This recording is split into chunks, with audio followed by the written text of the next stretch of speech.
अब जो हमारा टॉपिक है वो हमारा भाग ग पढ़ना है हम लोगों को, और उसका टॉपिक है खोट्ठा शिष्ट साहित्य। हम लोगों ने खोट्ठा लोक साहित्य को पढ़ लिया है, अब खोट्ठा शिष्ट साहित्य पढ़ने वाले हैं। तो देखते हैं खोट्ठा साहित्य काल विभाजन। ये जो क्वेश्चन है ये बहुत बार पूछ चुका है, इसलिए इंपॉर्टेंट है। और खोट्ठा में ये चीज भी आप लोगों को ध्यान में रखना है कि प्रीवियस ईयर ज्यादा पूछा जाता है, इसलिए ये नहीं करना है कि 11th जेपीएससी में जो पूछा है वो उसे छोड़ देना है, ऐसा नहीं करना है, देख लेना है। तो खोट्ठा साहित्य काल विभाजन को देखते हैं। सामायिन, जो सामान्य हिंदी में लिखते हैं हम लोग, सामान्य, उसी को खोट्ठा में इस तरह लिखा जाता है। सामान्य रूपे मतलब सामान्य रूप में खोट्ठा साहित्य हिंदी साहित्य अनुसार ही 3 भागे बांटल गया है।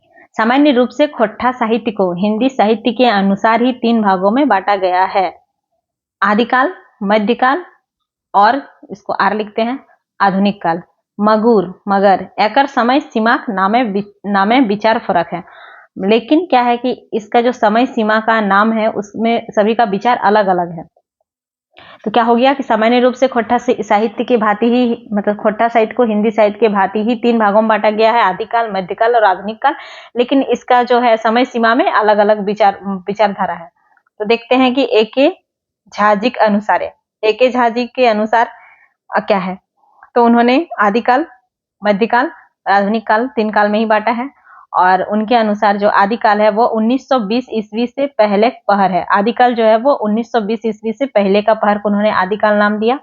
मध्यकाल, जिसको खोट्ठा में इस तरह लिखते हैं, वो 1920 ईस्वी से लेके 1980 तक का समय को उन्होंने मध्य काल के नाम से रखा है।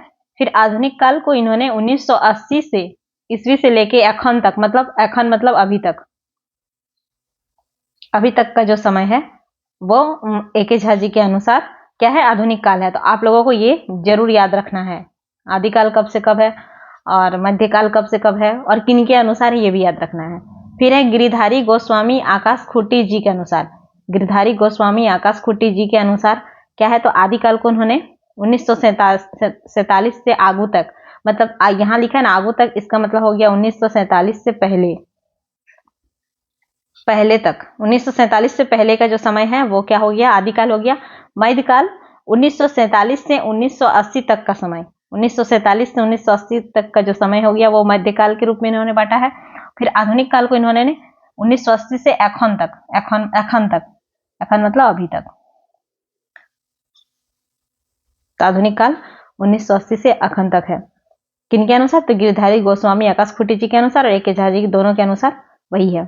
फिर डॉक्टर बी.एन. ओहदार जी के अनुसार, जी लिखा है मतलब जी के अनुसार, जी के अनुसार। फिर है आदिकाल, इन्होंने आदिकाल को प्राचीन काल भी लिख सकते हैं। आदिकाल कहां से कहां तक है, तो 1700 से 1800 तक का ईस्वी का जो समय है डॉक्टर बी.एन. ओहदार के अनुसार वो आदिकाल है। मध्यकाल, जो मध्यकाल लिखा है आप लोग यहाँ पे मध्यकाल लिखिएगा, 1800 से 1947 तक का जो समय है वो मध्यकाल में आया। फिर आधुनिक काल 1947 से आइज मतलब आज, या फिर एखन, आप लोग एखन भी लिख सकते हैं और आज भी लिख सकते हैं तक का समय। फिर है दिनेश कुमार दिनमणि जी के अनुसार। तो यहाँ पे 4 राइटर है, अगर और किसी को और राइटर याद रखना है तो रख सकते हैं, लेकिन ज्यादा रख के कोई फायदा नहीं है। और कम से कम 4 नहीं तो 3 भी याद रख सकते हैं। अब है प्राचीन काल दिनेश दिनमणि जी के अनुसार, तो उन्होंने जो आदिकाल है उसको प्राचीन काल कहा, और वो 1900 से 1950 तक का जो समय है उन्होंने प्राचीन काल के नाम से रखा। मध्यकाल हो गया 1951 से 1980 तक का समय, और आधुनिक काल हो गया 1980 से एखन तक। तो लगभग देखिए आधुनिक काल जो है वो लगभग सभी तीन राइटर का सेम ही है, 1980 से एखन तक का। ये तीनों काले जो साहित्यक परिवृत्ति पावल जा है वो ई नियर है। इससे पहले ये जो 3 काल है, 3 काल को इस प्रकार बांटा गया है,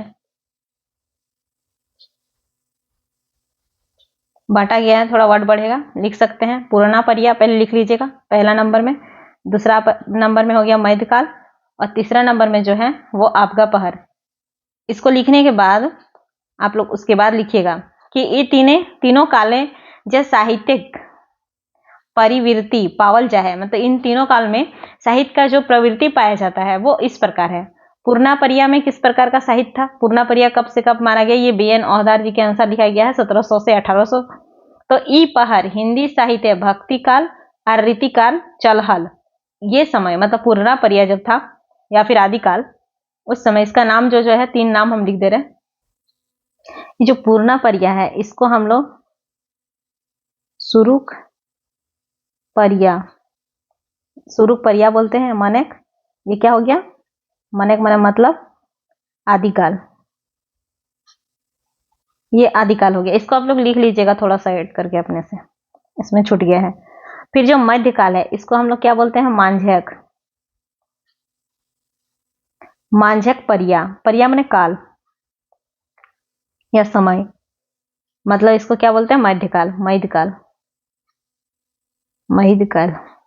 उसको जो है थर्ड वो है आबका पहर, या फिर इसको क्या बोलते हैं? नवजुग,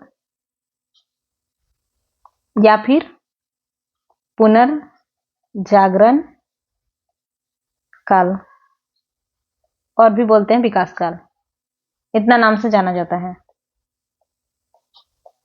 तो पूर्णा परिया मन सुरुक परिया मतलब आदिकाल में, आदिकाल जब चल रहा था तो उस समय हिंदी साहित्य में क्या हो रहा था? भक्ति काल और रीतिकाल चल रहा था। चलहल मतलब चल रहा था। भक्ति काल कर निंझोती, जो निंझोती है मतलब लास्ट खत्म होने वाला था।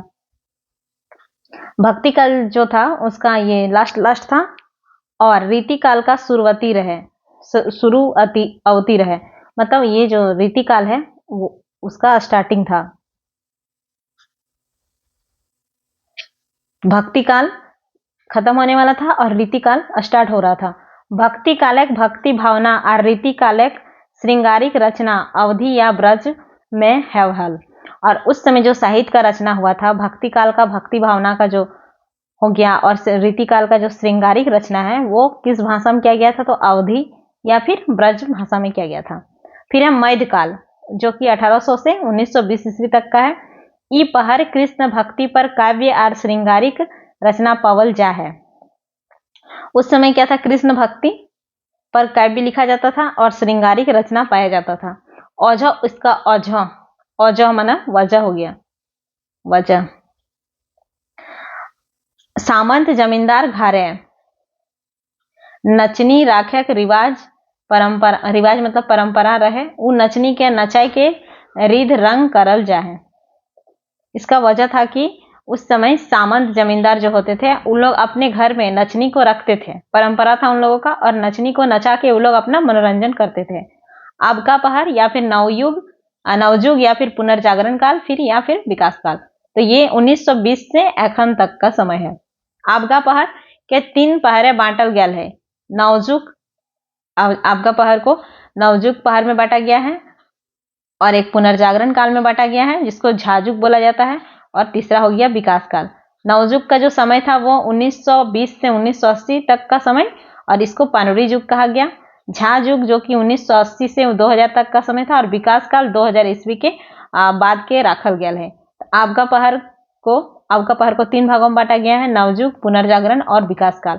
नवजुग काल जो है उसको पानुरी युग भी कहा जाता है, पुनर्जागरण काल को झाजुग, और विकास काल का जो समय है वो 2000 ईस्वी के बाद से अभी तक का समय है। पानुरी युगक कविता में 2 रकमक कविता है। कहाँ गए?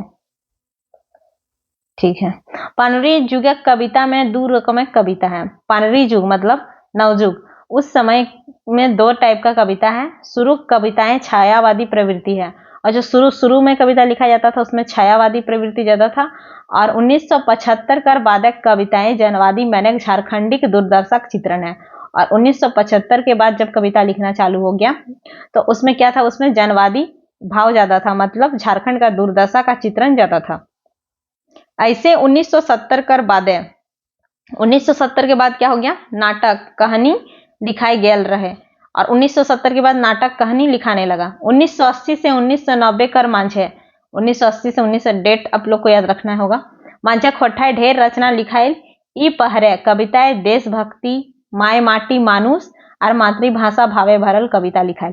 मतलब बोल रहा है पानुरी युग जब था, मतलब वो जो समय था नवजुग, उस समय 2 टाइप का कविता लिखाता था। पहले के समय में छायावादी प्रवृत्ति का कविता लिखाने लगा, और 1975 के बाद कविता जो लिखाया गया था उसमें जनवादी भाव मतलब झारखंड का दुर्दशा का ज्यादा चित्रण था।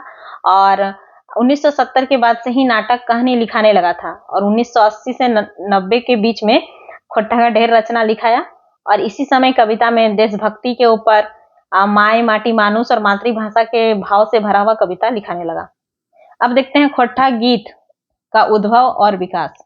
तो कहल जाए गीत शंकर भगवान शंकर कर देने लगे, ऐसा कहा जाता है गीत जो है वो शंकर भगवान का देन है। वह सुर और स्वर दुओ बनवल हत और वही सुर भी बनाए हैं और स्वर भी शंकर भगवान ही बनाए हैं। सामवेद गीतक भंडार लगे और सामवेद जो है वो गीत का भंडार है। हिया मतलब यहाँ हजार रकम का गीत है और सामवेद में क्या है, 1000 रकम का गीत है। गीत के 2 रकम से बांटल गया है और गीत को 2 प्रकार से बांटा गया है, वैदिक और लौकिक। एक गीत हो गया वैदिक और दूसरा हो गया लौकिक। फिर शास्त्रीय और लोकगीत 2 भागे बांटल गया है। उसके बाद फिर इसको पुनः शास्त्रीय गीत में और लोकगीत 2 भागों में फिर बांटा गया है। खोट्टा शिष्ट गीत का शुरुआत। अब खोट्टा में जो शिष्ट गीत है मतलब गीत लिखाने का शुरुआत मांझा मांझी मध्यकाल से मानल जाए। मांझा मांझी मतलब ही हो गया मध्यकाल को माना जाता है। खोट्टा शिष्ट गीत का शुरुआत मांझा मांझी काल से मानल जाए। तब अगर मांझा मांझी याद नहीं रहता तो मध्यकाल लिख सकते हैं, मध्यकाल से मानल जाए। नचनी नचवे खातिर झूमर गीत गावल जाहल और नचनी जो रखने का परंपरा था उसको नचाने के लिए झूमर गीत गाया जाता था, चाहे वो जोड़ल रहे किंबा ना जोड़ल, यहाँ ना होगा,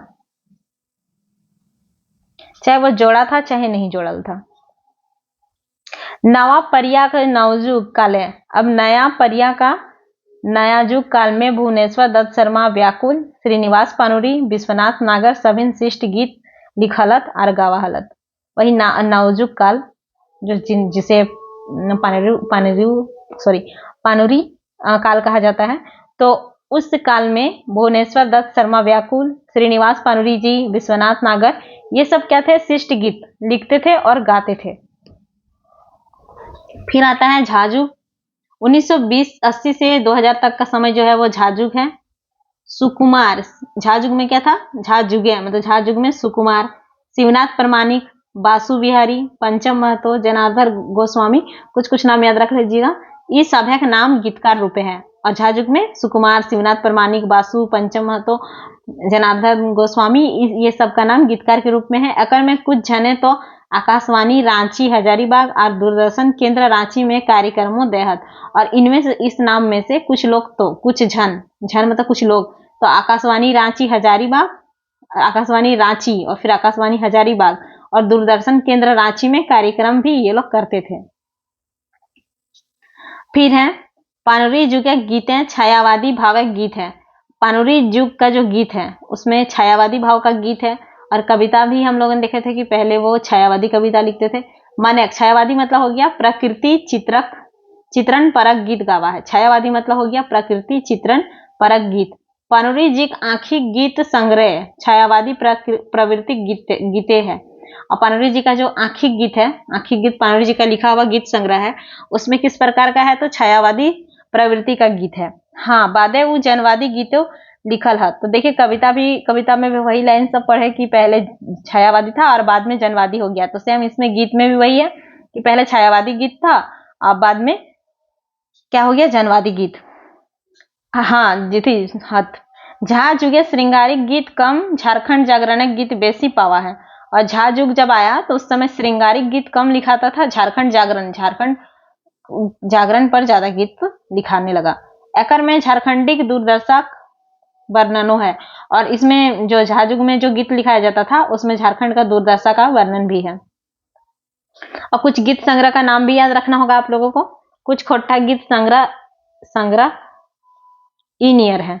गीतकार का नाम श्रीनिवास पानुरी और किताब का नाम उनका क्या है, आंखिक गीत। विश्वनाथ नागर जी का झिंगा फूल, पंचम महतो का ककर नामे लिखब गीत और शिवनंदन पांडे गरीब का खोट्टा गीत। तो कुछ याद रखिएगा गीत सब, क्योंकि अगर पूछ लेता है तो आप लोग वहां पे एग्जाम्पल के तौर पे दे सकते हैं कि इन्होंने लिखा है। फिर है खोट्टा कविता उद्भव और विकास। गीत हो गया, अब खोट्टा कविता का उद्भव और विकास किस प्रकार से हुआ है देखते हैं। तो खोट्टा कविता लिखे शुरुआत नवजुग मतलब आधुनिक काल आपका काल से हेल है। तो खोट्ठा में कविता लिखने का जो शुरुआत है वो आपका काल से हुआ है, या फिर आप लोग नवजुग लिखिए चाहे आधुनिक काल लिखिए। और एकर श्रेय श्रीनिवास पानुरी जी के जा है, और इसका जो श्रेय है कविता लिखने का श्रेय वो श्रीनिवास पानुरी जी को जाता है। पानुरी जुगे कवि में इनखर अलावे विश्वनाथ दसुंदी राज, विश्वनाथ नागर, नरेश नीलकमलकर नाम है। और पानुरी युग में पानुरी जी के अलावे विश्वनाथ दसुंदी राज्य, विश्वनाथ नागर और नरेश नीलकमल जी का नाम आता है। झा युग यानी पुनर्जागरण काल, मतलब आप लोग को सब मिला के लिखना है। जो पानुरी युग में कुछ कवि का नाम लिखना है, झा युग में कुछ कवि का नाम लिखना है, और विकास काल में जो कवि हैं उनके बारे में कुछ लिखना है। अगर है तो है और नहीं है तो फिर नहीं लिखना है। झा युग यानी पुनर्जागरण काल, और झा युग को पुनर्जागरण काल कहा जाता है। काल मैंने 1980 ईस्वी के बाद से कविता लिखे का ढांगा रूप है। झा युग का जो काल है 1980 के ईस्वी के बाद से कविता लिखे का ढांगा रूप, मतलब बहुत ज्यादा बड़ा, ढांगा मतलब बड़ा रूप में खट्ठा लिखाने लगा। ई पहाड़ ढेर कवि अला, ढेर मतलब बहुत कवि, अला मतलब आए। जे कविता लिखला, जो कविता लिखे, और काव्यो लिखला, काव्यो मने काव्य, कविता भी लिखे और काव्य भी लिखे। एकर में इनमें शिवनाथ परमाणिक, बंसीलाल बंसी, शांति भारत, परितोष कुमार प्रजापति, संतोष कुमार महतो, बीएन ओहदार, विनोद कुमार, गजाधर महतो प्रभाकर, महेश गोलवार, भुवनेश्वर साहू, हैंथन कवि हत। और इनमें से इतना नाम है, आप लोग कुछ कुछ याद रख लीजिएगा। नवा कवि महेंद्र नाथ गोस्वामी सुधाकर जेला, और नया कवि, नवा मतलब नया, नया कवि में कविये लिखा है तो कवि में महेंद्र नाथ गोस्वामी जी सुधाकर आए। देखते हैं प्रवृत्ति किस प्रकार है, मतलब उस समय जो कविता लिखाता था प्रवृत्ति किस प्रकार का था। तो नवजुगे कविताएं छायावादी प्रवृत्ति है। छायावादी मतलब हम लोगों ने अभी देखा कि प्रकृति का चित्रण ज्यादा पाया जाता है, और जनवादी में हो गया कि आदमी के बारे में, जन के बारे में ज्यादा चित्रण पाया जाएगा। तो प्रवृत्ति है नवजुग का कविता में छायावादी प्रवृत्ति है। मगुर झा जुगिन कविताएं जनवादी विचारधारा बेसी उभरल है। नवजुगे मतलब हम लोग का ये हो गया पानुरी युग। थोड़ा थोड़ा ये सब देख लीजिएगा, कहीं कंफ्यूज नहीं होना है। नवजुग मतलब पानुरी युग को बोल रहा है, झा युगिन वही पुनर्जागरण काल को बोल रहा है। तो ये सब याद रखिएगा तो कंफ्यूज नहीं होइएगा, नहीं तो बार बार कंफ्यूज हो सकते इसमें। मगुर झा जुगिन कविताएं जनवादी विचार बेसी उभरल है। पानुरी युग में छायावादी प्रवृत्ति ज्यादा था, लेकिन जब झा युग आया तो उस समय के कविता में जनवादी विचारधारा बेसी उभरा था। औजह है, औजह मतलब हो गया वजह। इसके पीछे वजह है झारखंड आंदोलन का शुरुआत। इसके पीछे कारण यह है कि 1980 के बाद झारखंड आंदोलन शुरू हो गया था, और वही कारण है कि उसमें जनवादी विचारधारा का बेसी कविता लिखा गया था। झा जुगिन कविताएं मानववादी विचारों उभरल है। झा जुगिन कविता में मानववादी विचार भी उभरा हुआ है। इस पहर कविता का आरो छोट रूप जकरा छनिका कहल जाए, और इस समय कविता का आरो छोट रूप है जिसका छनिका कहा जाता है, और वो भी उभरा था। छनिकाएं बेसी फिंगाटी भावक रचना है, और छनिका जो रहता है उसमें बेसी फिंगाटी मतलब तलाठन, हम लोगों ने पढ़ा था व्यंग या फिर ताना, ये सब क्या हो गया फिंगाटी, मतलब छनिका में ज्यादातर आपको ताना दिखेगा, ये सब का रचना था। झारखंड बनल बादे मतलब 2000 विकास काल। थोड़ा तरीका देखिए किस तरह करके लिखा है। तो विकास काल, झारखंड बनल बाद विकास काल आयल, ई पहाड़ तनी कम कविता लिखाए रहल। विकास काल में तनी कम, सबसे ज्यादा लिखाया कब झा युग में। ताऊ कुछ नवा कवि सब उभरल हत, और उस समय फिर भी कुछ कम लिखाया लेकिन कुछ नया कवि उभरा मतलब आया। ई पहाड़ सुधाकर, वही महेंद्र गोस्वामी सुधाकर, महेश अमन, तारकेश्वर महतो सबकर नाम है। तो आपको तीनों काल का कवि का नाम याद रखना है। इन ईयर मोटा मोटी कहल जाए पारे की कविता पर समय कर छाप बेसी रहे से हियाव खोट्ठा कविता पवा। तो इस प्रकार कहा जा सकता है कि कविता पर समय का बेसी छाप था, से उसके कारण ही से हिया भी कविता मतलब इस काल में भी कविता पाया जाता है। कुछ कवि और उनकर कविता संग्रह किताब का नाम इन ईयर है। कुछ कवि का नाम और उनका जो कविता संग्रह किताब है उसका नाम इस प्रकार है, इसको भी याद रखना है। श्रीनिवास पानुरी जी का है बाल किरण, दिव्य ज्योति कविता संग्रह। विश्वनाथ दसोंदी राय जी का है पुटुस और परास एक ही झा का है, खोट्ठा काठे वैदिक खंडी और कविता पुराण। शिवनाथ प्रामाणिक जी का है तातल और हेमाल, रूसल पुटुस। और श्याम सुंदर महतो जी का है तो यार हम चढ़रक मुड़े बेल। और विनोद कुमार जी का है सोन माटी कविता भाग। सोन माटी तो 2 है, पद्य और गद्य, तो आपको कविता भाग। अब थोड़ा हम लोग देख लेते हैं कहानी। खोट्ठा गद्य साहित्य उद्भव और विकास। वो हम लोग पद्य साहित्य पढ़ रहे थे, अब ये हो गया गद्य साहित्य। तो खोट्ठा कहानी गद्य साहित्य में आ जाएगा। खोट्ठा कहानी, जिसको हिंदी में कहानी कहा जाता है। स्वरूप एवं लेखन परंपरा, इसका स्वरूप किस प्रकार है, खोट्ठा में किस प्रकार से कहानी लिखाया गया है और इसका लेखन परंपरा कब से चालू हुआ है। तो कहानी साहित्यक गद्य विधा सबले पूर्णा विधा लागे। समझते हैं इस लाइन को। कहानी साहित्य का गद्य विद्या या फिर गद्य खंड का, सबले माने सबसे, पूर्णा मतलब पुराना, अब विधा मतलब फिर विद्या है। तो कहानी जो हो गया वो साहित्य का गद्य विधा का सबसे पुराना विद्या है। संस्कृत साहित्य अकरा कथा, संस्कृत साहित्य की जब बात करेंगे तो कहानी को क्या कहा जाएगा, कथा। और तो कथा, इसको हटाते हैं, क्या लिखा पता नहीं, कहल जा है तो बंगलाय गल्फ। और तो बंगला साहित्य में इसको गल्फ जो बोलता है ना, गल्फ, वही गल्फ बंगला साहित्य में गल्फ कहा जाता है। हिंदी में एकरा कहानी और खोट्ठा कहानी कहल जाए। संस्कृत में कथा कहा जाता है, बंगला में गल्प कहा जाता है, हिंदी में इसको कहानी कहा जाता है और खोट्ठा में कहानी कहल जाए। आकर में 2 पक्ष हैं, 2 पक्ष, खोट्ठा में पक्ष, इसमें 2 पक्ष हैं। कौन कौन, एक कहानी कहेगा वो कहवैया हो गया और एक जो कहानी सुनेगा वो सुनवैया हो गया। तो इसमें 2 पक्ष हो गया, कहवैया और सुनवैया।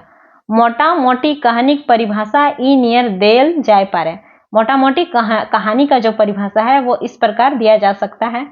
सामयिक परिवेश में घटल घटना बा मतलब या समस्या मतलब समस्या आर संवेदना के कोनो पात्र कर माध्यमे ई रंगे लिखल जाए कि मन सोचवा मतलब काल्पनिक हेव केऊ सही और सच जान पड़े क्या कहानी कहल जाए पारे।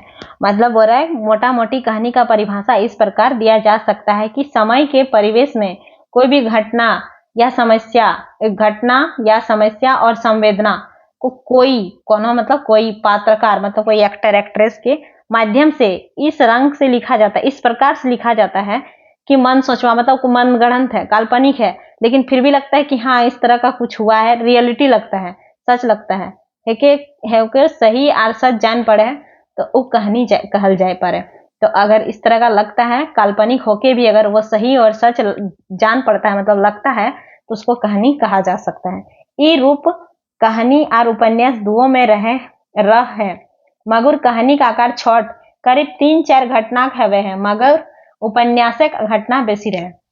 तो बोल रहा है कि इस तरह का जो रूप है वो कहानी और उपन्यास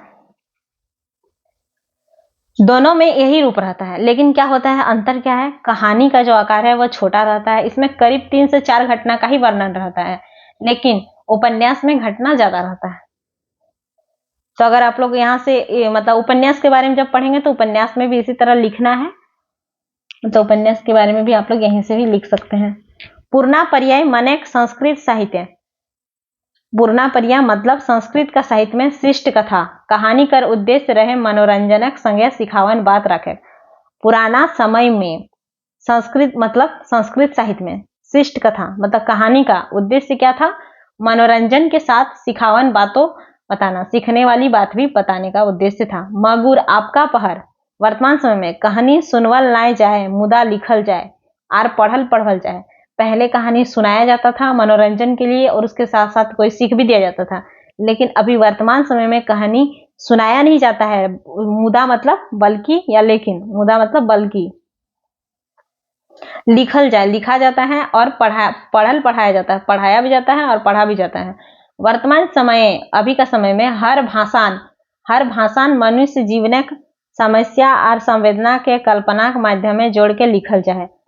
और अभी वर्तमान समय में हर भाषा में मनुष्य के जीवन का समस्या और संवेदना को कल्पना का माध्यम से जोड़ के लिखा जाता है। जो काल्पनिक है के सही जान पड़े हैं और जो काल्पनिक होके भी सही जान पड़ता है। कहानी के तत्व, कहानी में अब क्या क्या तत्व पाया जाता है, मतलब कहानी किस तरह का होता है। तो कौनहो उद्देश्य के लेके, कौनहो घटना के, कौनहो पात्र कर माध्यम से ई नियर कहल जाए कि ऊ मन सचवा है के ऊ सही जान पड़े कहल जाए, कहानी कहल जाए पारे। मतलब वही डिफिनेशन फिर से लिख दिया है, नहीं लिखने से भी चलेगा अगर एक बार लिख दिए हैं तो कोई उद्देश्य को पूरा करने के लिए, कोई घटना को कोई पात्र के माध्यम से इस प्रकार कहा जाता है कि वो काल्पनिक होके भी वो सही जान पड़ता है, उसको कहानी कहा जा सकता है। ई नजरे कहानी के हेठे लिखल तत्व रखल गए और इस प्रकार से कहानी का जो तत्व है वो नीचे लिखा जा रहा है। ये क्या क्या है, कथा वस्तु होता है, पात्र होता है कहानी में, संवाद होता है। ये सब के बारे में हम लोग पहले भी पढ़ चुके हैं, किसमें, लोक कथा, उसमें हम लोग शायद पढ़े हैं। देश काल, उद्देश्य, भाषा शैली, ये सब होना चाहिए। तो कथा वस्तु क्या है, कथा वस्तु कहानी की जरूरी तत्व लागे। कथा वस्तु ये कहानी का एक जरूरी तत्व है, कहे कि बिना कथा वस्तु कौन कहानी कल्पना ना करल जाए पारे। पहले मतलब कहानी किस प्रकार से होगा वही उसका कथा वस्तु हो गया। एकर कथा वस्तु कोनो घटना पर रहे और कोई ना कोई घटना पे ही कथा वस्तु रहता है जिसको पात्र के माध्यम से दिखाया जाता है। उसके बाद होता है मेन हो गया पात्र। पात्रों कहानी की जरूरी तत्व लगे। अब बिना पात्र का कहानी होगा नहीं, और पात्र कोई भी हो सकता है, मनुष्य हो सकता है या मनुष्य छोड़ के दूसरा कोई भी प्राणी हो सकता है। तो देखिए पात्र कोइयो मतलब कोई है पारे, कोई भी हो सकता है। मनवई मतलब मानव, या मनवई छाड़ा दोसर कोई, या फिर मानव छोड़ के दूसरा कोई मानवेतर प्राणी, मानव से दूसरा प्राणी हो सकता है। घटना के मुताबिक पात्र चरित्र के उभरावल जाए, और घटना के मुताबिक जिस तरह घटना है उस तरह से पात्र का चरित्र को उभारा जाता है। संवाद मतलब कथोपकथन। संवाद माने बातचीत, कथोपकथन माने बातचीत। कथोपकथन माने बातचीत कहानी होवे के चाहिए, बिना कथन का कोई कहानी होगा नहीं। बातचीत कहानी पात्र के सजीव और स्वाभाविक बनाव है। स्वाभाविक, बिना बातचीत का कहानी सजीव नहीं होगा, तो बातचीत अगर हुआ तो वो कहानी को सजीव और स्वाभाविक बनाएगा। फिर है देश काल। देश काल के वातावरण या परिवेश कहल जाए है। देश काल को वातावरण या फिर परिवेश कहा जाता है। माने घटना और पात्र दुइयों के समय परिवेश में लेके राखल जाए और ओकरे मुताबिक ढालल जाए। मतलब बोल रहा है कि घटना और पात्र, कोई भी घटना है, किस समय घटना हो रहा है, किस समय का बात हो रहा है, ये सबको कोई ना कोई समय के परिवेश में रख के ही मतलब रखा जाता है और उसी के मुताबिक ढाला जाता है। पुराना काल का कहानी है तो उस हिसाब से उसको ढाला जाएगा, नया समय का कहानी है तो नया हिसाब से ढाला जाएगा। अब उद्देश्य, कहानीकार कोई ना कोई, मैंने कोई नहीं कोई, उद्देश्य लेके कहानी लिखे। और जो कहानी लिखता है वो कोई ना कोई उद्देश्य से ही कहानी लिखता है। ये उद्देश्य कहानी नुकायल रहे, और ये जो उद्देश्य है वो कहानी में छुप के रहता है, ढापायल रहे मतलब छुप के रहता है। एकर देखाई देले कहानी कला सुंदरई खत्म हो जाए। तो मतलब बोल रहा है कि कोई उद्देश्य रहता है, जो उद्देश्य है वो छुप के रहता है, नुका के रहता है। अगर इसको पहले ही दिखा दिया जाए तो कहानी सुनने का कोई मतलब जो उसका सुंदरता है वो खत्म हो जाएगा। भाषा शैली, कहानी कारक भाषा शैली पाठक के रिझाव है। पाठक मतलब पढ़ने वाला को। कहानीकार का जो भाषा शैली, कहानी किस प्रकार से लिखा जा रहा है, किस भाषा में लिखा जा रहा है, कैसा शैली है, वो पाठक को क्या करता है, रिझाता है। रिझाता है। आपन बाठे खींच है मतलब अपने तरफ खींचता है। आपन बाठे मोह है मतलब अपने और मोहित करता है। और मोहे बांध के राखे पारे है, और मोह में बांध के रख नहीं सकता है। भाषा शैली अगर अच्छा होगा तो वो पाठक को रिझाएगा अपनी ओर खींचेगा और उसको मोह में बांध लेगा। तो हो गया कहानी का तत्व। उसमें कथा वस्तु होता है, पात्र होता है, कथोपकथन होता है, देश काल होता है, कोई ना कोई उद्देश्य से कहानी सुनाई जाता है, और भाषा शैली होना ही चाहिए। अच्छा, फिर है कहानी का भेद। अब कहानी कितना प्रकार का होता है। कहानी के भेद बांटे 3 आधार है। अब कहानी का जो भेद उसको बांटने का भी 3 आधार है। तत्व कर नजरे, तत्व को ध्यान में रख के ये जो तत्व पढ़े। विषय के नजर में और शैली की नजर में। तत्व कर नजरे कहानी के 4 भेद है। तत्व के नजर में कहानी का 4 भेद है। कथानक प्रधान कहानी, चरित्र प्रधान कहानी, वातावरण प्रधान कहानी और भाव प्रधान कहानी। देखिए इसका आंसर कुछ ज्यादा बड़ा हो रहा है। अगर आप लोग मतलब टाइम नहीं मिलता है तो केवल इतना लिख के भी छोड़ सकते हैं। तत्व का नजर में अगर पूछता है कि कहानी का भेद तत्व के नजर में बताइए, विषय का नजर में बताइए, शैली का नजर में बताइए, तो ही। अब इसको डिफाइन कर दिया गया। कथानक या घटना प्रधान कहानी, घटना प्रधान कहानी है। घटनाएं कथानक बना हुआ है और वह घटना के माध्यम में कहानी लिखल जाए। और घटना प्रधान कहानी में क्या होता है कि घटना को ही कथानक बनाया जाता है और उसी घटना के आधार पर कहानी लिखा जाता है। चरित्र प्रधान कहानी में चरित्र प्रधान कहानी है, पात्रक चरित्र के उभरल जाए। कोई चरित्र प्रधान कहानी में पात्र का चरित्र को उभारा जाता है और इसमें बारीकी बेसी रहे है। वातावरण प्रधान कहानी, ऐसा कहानी है कल्पना कम यथार्थ बेसी रहे हैं। और ऐसे वातावरण प्रधान कहानी में कल्पना कम रहता है, यथार्थ रियलिटी ज्यादा रहता है। वातावरण कर वर्णन में प्रकृति चित्रण बेसी हवे है और वातावरण मतलब प्रकृति का चित्रण ज्यादा रहता है। भाव प्रधान कहानी, चरित्र प्रधान और वातावरण प्रधान कहानी के मांझे ऐसा कहानी आवे है। चरित्र प्रधान और वातावरण प्रधान कहानी के मध्य में भाव प्रधान कहानी आता है। ऐसा कहानी घटना और चरित्र पर बेसी बल नाय दे के भाव पर बेसी जोर दिया जाए है और इसमें भाव पर ज्यादा बल दिया जाता है। एकर में बारीकी तत्व और भावना तत्व विशेष रूप से उभरे। अब है विषय के नजरे कहानी के भेद। विषय के नजरे कहानी 6 गो भेद है जो ई नियर है। विषय का नजर में ऐतिहासिक कहानी हो गया, ऐतिहासिक विषय पर आधारित, सामाजिक विषय पर, मनोवैज्ञानिक विषय पर और मनोविश्लेषणात्मक कहानी और रोमांटिक कहानी और एक साहसिक कहानी। उसमें 6 भेद है तो सबको याद रखना है। ऐतिहासिक कहानी में तो इतिहासक पुराने घटना और पात्र के लेके लिखाइल कहानी के ऐतिहासिक कहानी कहल जाए। इतिहासक या फिर पुराण, इतिहास का जो इतिहासक पुराने घटना, इतिहास का पुराना घटना और पात्र को लेके लिखा हुआ कहानी को ऐतिहासिक कहानी कहा जाता है। जातीय गौरव, देश प्रेम, धार्मिक और उपदेशात्मक भाव से ऐसा कहानी लिखाई जाए। जाति गौरव, देश प्रेम, धार्मिक और उपदेशात्मक भाव से ऐसा कहानी लिखा जाता है। सामाजिक कहानी तो सामाजिक कहानी है समाज के यथार्थ रूप के देखल जाए। सामाजिक कहानी में समाज को दिखाया जाता है। एकर में समाजक व्यक्तित्व, रहस्य, कुंठा, हेन तेन कर छापा रहे हैं।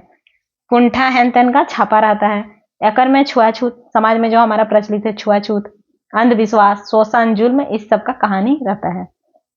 मनोवैज्ञानिक कहानी में क्या हो गया, चरित्र प्रधान कहानी है मनोवैज्ञानिक भाव मतलब झलकता है। ऐसा कहानी है साधारण चरित्र कर ठावे खास चरित्र और अंतर्मुखी चरित्र उभर है। और ऐसा कहानी में क्या होता है, साधारण चरित्र कर ठावे मतलब उसका विशिष्ट और अंतर्मुखी चरित्र को उभारा जाता है। मनोविश्लेषणात्मक कहानी में क्या हो गया, मनोवैज्ञानिक कहानी के विकास के डहरे मनोविश्लेषणात्मक कहानी उभरल है। मनोवैज्ञानिक कहानी का विकास जब हो रहा था उसी समय मनोविश्लेषणात्मक कहानी भी उभरा है। मानुष भीतरी और बाहरी मांझे और बाझल रहे यानी उहापोह कर जिंदगी जियत रहे, सोचत और भावित रहे।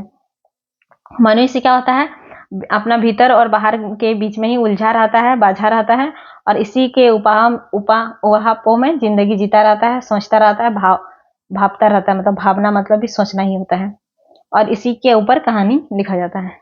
वही कहानी हो गया मनोविश्लेषणात्मक कहानी। अब है साहसिक कहानी। ऐसा कहानी है कहानी के मुख्य पात्र के बड़का काम पूरा वह है। साहसिक कहानी में दिखाएगा कि बहुत बड़ा काम किया, वही बड़का मतलब बड़ा काम करता है। रोमांटिक कहानी में हो गया प्रेम प्रसंग परक कहानी के रोमांटिक कहल जाए। अकर में नायक नायिका कर काल्पनिक उड़ान और सामाजिक बाधा से लड़क भाव रहे, मनेक सामाजिक बंधन के तोड़ के अपन स्वच्छंद भावे चले में साहसो देखाव है और जीते मरते संगे रहे वादा के पूरा करवल जाए। तो रोमांटिक कहानी प्रेम प्रसंग पर आधारित रहता है। फिर जासूसी कहानी, यहाँ 7 आ गया, यहाँ 6 लिखा है, यहाँ ऐड कर लीजिएगा। जासूसी कहानी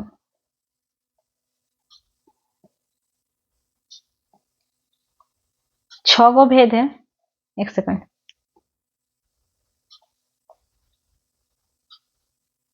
जासूसी कहानी के जादू टोना कर बात कर, ये पॉइंट हटा दीजिएगा। शैली की नजरें कहानी के 4 भेद है, वर्णनात्मक, पत्रात्मक, आत्मकथात्मक, डायरी शैली। तो 3 भाग में बांटा गया था। तो अब इसमें शैली का नजर में देखते हैं। वर्णनात्मक शैली, ऐतिहासिक कहानी के पृष्ठभूमि कहानीकार ओकर वर्णन कर है से एकरा वर्णनात्मक शैली कहल जा है। ऐतिहासिक कहानी का पृष्ठभूमि में कहानीकार वर्णन ज्यादा करता है, इसलिए इसको वर्णनात्मक शैली कहल जा है। ये सबसे सरल, सुगठित और बोधगम्य शैली है, एकरा ऐतिहासिक शैलियों कहल जाए। वर्णनात्मक शैली को ऐतिहासिक शैली भी कहा जाता है और इसका जो शैली है वो ये सबसे सरल, सुगठित और बोधगम्य शैली है। आत्मकथात्मक शैली, जे कहानी में शैली लिखल जा है, वो आत्मकथा मतलब खुद के ऊपर लिखा जाता है। आत्मकथा के ऊपर मैं लिख रहा है सब में, तो वो आत्मकथात्मक कहा है। एकरा उत्तम पुरुषात्मक शैलियों कहल जा है, इसको उत्तम पुरुषात्मक शैली भी कहा जाता है। इस शैली मुख्य बात है कि कहानीकार अपने मुख्य पात्र हो। आत्मकथात्मक मतलब अपना खुद कथा खुद लिखता है, आत्मकथा अपना कथा खुद लिखता है, मतलब कहानीकार अपने बारे में बता रहे हैं, तो उसका मुख्य पात्र भी कौन होता है? कहानीकार स्वयं होता है। पात्रात्मक शैली जिसमें किसी पात्र के बारे में होगा। कहानीकार चिट्ठी के माध्यम में कहानी लिखे, चिट्ठी का माध्यम, चिट्ठी के माध्यम से कहानी लिखता है। एकर में एगो चिट्ठियों गोटे कहानी लिखल जाए और एक ही चिट्ठी में पूरा कहानी लिखा जाता है, तो उसको क्या बोला जाता है? पात्रात्मक शैली। ये कहानी असफल कहानी है और ये ज्यादा सफल नहीं हुआ है। डायरी शैली, तो डायरी के पन्ना के नामे ऐसन कहानी लिखा है, एकर में भूतकालिक सजीव छापा बनवल जा है। ई शैली आत्मकथात्मक शैली के नजीक है, एकर के अपन मन भाव के विश्लेषण और विवेचन करल जाए। तो डायरी का पन्ना में ऐसा कहानी लिखा जाता है और इसमें भूतकाल के ही विषय में लिखा जाता है। इस शैली आत्मकथात्मक शैली मतलब खुद के बारे में ज्यादा लिखा, उसी से थोड़ा नजदीक होता है। आत्मकथा शैली जिस प्रकार से लिखा जाता है उसी से ज्यादा नजदीक होता है। और इसमें क्या होता है कि जो लिखता है वो अपना मन के भाव का विश्लेषण और विवेचन करता है। अब देखते हैं इसका कहानी साहित्यिक लेखन परंपरा कब से शुरू हुआ कहानी लिखना खोट्ठा में? तो खोट्ठा साहित्यिक शिष्ट कहानी लिखक परंपरा पानेरू युग से शुरू है। खोट्ठा साहित्य में शिष्ट कहानी लिखने का जो परंपरा है पानेरू युग से शुरू हुआ, मतलब नवयुग से, मतलब आधुनिक काल से। इस युग के लेखक विश्वनाथ दसोंधी राज्य महुआ नामक कहानी अपन संपादने बहराइल पत्रिका खोट्ठा पखवारीज 1970 ईस्वी छपल रहत। और इस समय क्या है कि इस युग में विश्वनाथ दसोंधी राज्य जी के द्वारा महुआ नाम का एक कहानी लिखा गया था और उनके पत्रिका में ही छपाया गया, खोट्ठा पत्रिका में ही इसको 1970 ईस्वी में छपाया था।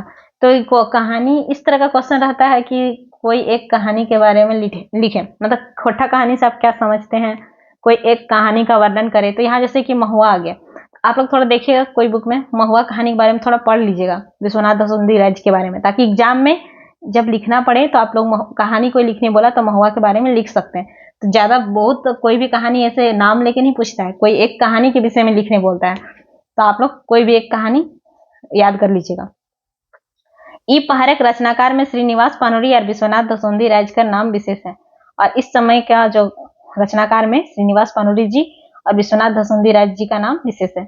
श्रीनिवास पानोरी जी कहानी संग्रह का नाम है और श्रीनिवास पानोरी जी का कहानी संग्रह का नाम है रखते भिंजल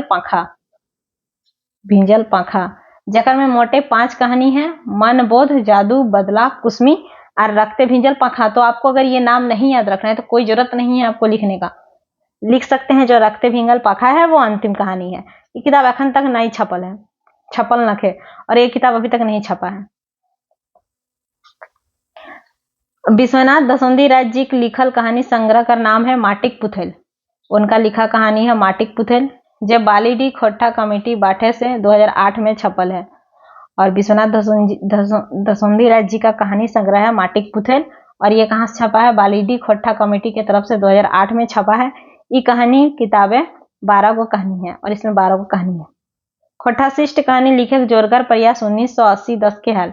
खोटाशिष्ट कहानी लिखने का जो जोरदार मतलब जोरदार प्रयास 1980 के दशक से हुआ है। काहे कि यह पहर लेखक सबके खोटा लिखक जिज्ञासा एके झा जी जगवल हलत।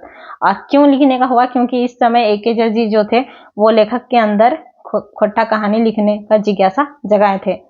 रांची आकाशवाणी केंद्र में लेखक सभी का नाम दिला और रांची आकाशवाणी केंद्र में लेखक सभी का नाम दिया और हुआ मतलब वहां से कहानी सुनावे खातिर डाकल मैंने डाकल जाए लागल, बुलाया जाने लगा। हिया ले सबले आगू और यहाँ में से सबसे आगू गजाधर महतो प्रभाकर कर कहानी हरियरे हरियर फरवरी 1983 में प्रसारित हैल। अकर बादे पैत बछरे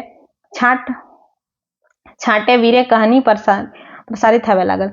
और सबसे पहले यहाँ में से सबसे आगे गजाधर महतो प्रभाकर जी का कहानी हरियरे हरियर 1983 में प्रसारित हुआ और उसके बाद हर साल मतलब कहानी प्रसारित होने लगा। 1986 तक में जितना कहानी रूपे प्रसारित हैल रहे उस सब पुटुस फूल किताब रूपे छपल और अकर में 10 कहानी और एगो लघु कथा है। और 1986 से जितना भी कहानी प्रसारित हुआ वो पुटुस फूल किताब रूप में छपा और उसमें 10 गो कहानी और एक लघु कथा है। रांची विश्वविद्यालय रांची जनजातीय एवं क्षेत्रीय भाषा विभाग 1982 में खुलल और लोकखोटा पढ़ाई 1982-84 में शुरू है। ये पाठ्यक्रम अपनी रचना एगो खास पत्र है जकर में अपन भाषाई कहानी कविता एकांकी लिखक बात है। इस लाइन को हम लोग पहले भी पढ़ चुके हैं। एकर में सब पढ़वैया छौवा सब अपन कहानी कविता हेन तेन लिखे लागला और इस एगो पत्र था मतलब रांची विश्वविद्यालय रांची जनजातीय क्षेत्र भाषा विभाग जब 1982 में खुला और खोटा भाषा की पढ़ाई 1982-84 में शुरू हुई तब वहां पे एक खास पत्र था जिसमें था कि अपनी रचना, उसमें था कि कोई भी छात्र अपनी भाषा में कोई भी कहानी एकांकी नाटक लिख सकता है। और इसी समय जो भी पढ़ता था खोटा भाषा से वो लोग अपनी भाषा में कविता कहानी लिखना शुरू किया। एकर में बीएन ओहदार हम लोग पढ़े थे, विनोद कुमार, भोलाराम महतो, राम टहल ओहदार, भुवनेश्वर साहू, बिरबल महतो, नागेश्वर महतो सभी ढेर लिखला। और यही जो पत्रिका था अपनी रचना पाठ्यक्रम में एक सब्जेक्ट था तो उसमें अपनी रचना में कौन कौन लिखे? बीएन ओहदार, विनोद कुमार, भोलाराम महतो, राम टहल। तो इतना नहीं याद रखना है, कुछ कुछ रख लीजिएगा जैसे कि बीएन ओहदार को रख लीजिए, विनोद कुमार को रख लीजिए, दो भी रखते तो काफी है। बीएन ओहदार जी जल लिखला वो खोटा निबंध रूपे और विनोद कुमार जल लिखल रहा तो सौंद माटी किताबें छपल है। और ये हम लोग पहले भी देख चुके हैं कि जो बीएन ओहदार जी जो लिखे थे वो खोटा निबंध के रूप में और विनोद कुमार जी जो लिखे थे वो सौंद माटी के रूप में किताब छपा। दो किताब के जनजातीय भाषा अकादमी बिहार सरकार 1990 में छपल है। और ये दोनों किताब कब छपा? तो जनजातीय भाषा अकादमी बिहार सरकार उस समय का 1990 में छपा था। सौंद माटी किताबें 10 कहानी और 31 कविता गोच है और सौंद माटी किताब में 10 कहानी है और 31 कविता का संग्रह है। इंटर क्लास खातिर गद्य पद्य संग्रह किताब बनवल गया और इंटर क्लास के लिए गद्य पद्य संग्रह किताब बनाया गया। पंचम महतो कर लिखल और छपल कहानी कर संग्रह फरिच डहर के कुछ लोग के पहिल कहानी संग्रह मानहत और पंचम महतो के द्वारा लिखा गया और छपा गया कहानी संग्रह फरिच डहर था जिसको कुछ लोग उसको पहली कहानी संग्रह मानते हैं, जबकि ये किताब 2001 ईस्वी में छपल है। और जबकि ये किताब 2001 ईस्वी में छपा है, इसमें 11 कहानी है मगर बेसी कहानी काना पतियारी पर लिखल गया है। काना पतियारी मतलब अंधविश्वास जादू टोना ये सब पे लिखा गया है। विकास काले माने 2000 कर बादे फरिच डहर खटरस कर बादे चितरंजन महतो चित्राकर छैयर प्रकाशित है। अब विकास काल मतलब 2000 के बाद फरिच डहर खटरस चितरंजन महतो जी का चितरंजन महतो चित्रा जी का छैयर कहानी प्रकाशित हुआ है। तो आप लोगों को एक कहानी भी याद रखना है, उपन्यास भी एक याद रखना है, एक नाटक भी याद रखना है, कुछ कुछ मतलब याद रखना है ताकि वहां एग्जाम में जो पूछेगा उसके हिसाब से लिख रहा है। लेकिन ये सब जितना है आपको सारा ध्यान में रखना है ताकि आप लोग क्वेश्चन को अटेम्प्ट कर सकें। अब आगे देखेंगे, अभी इतने ही।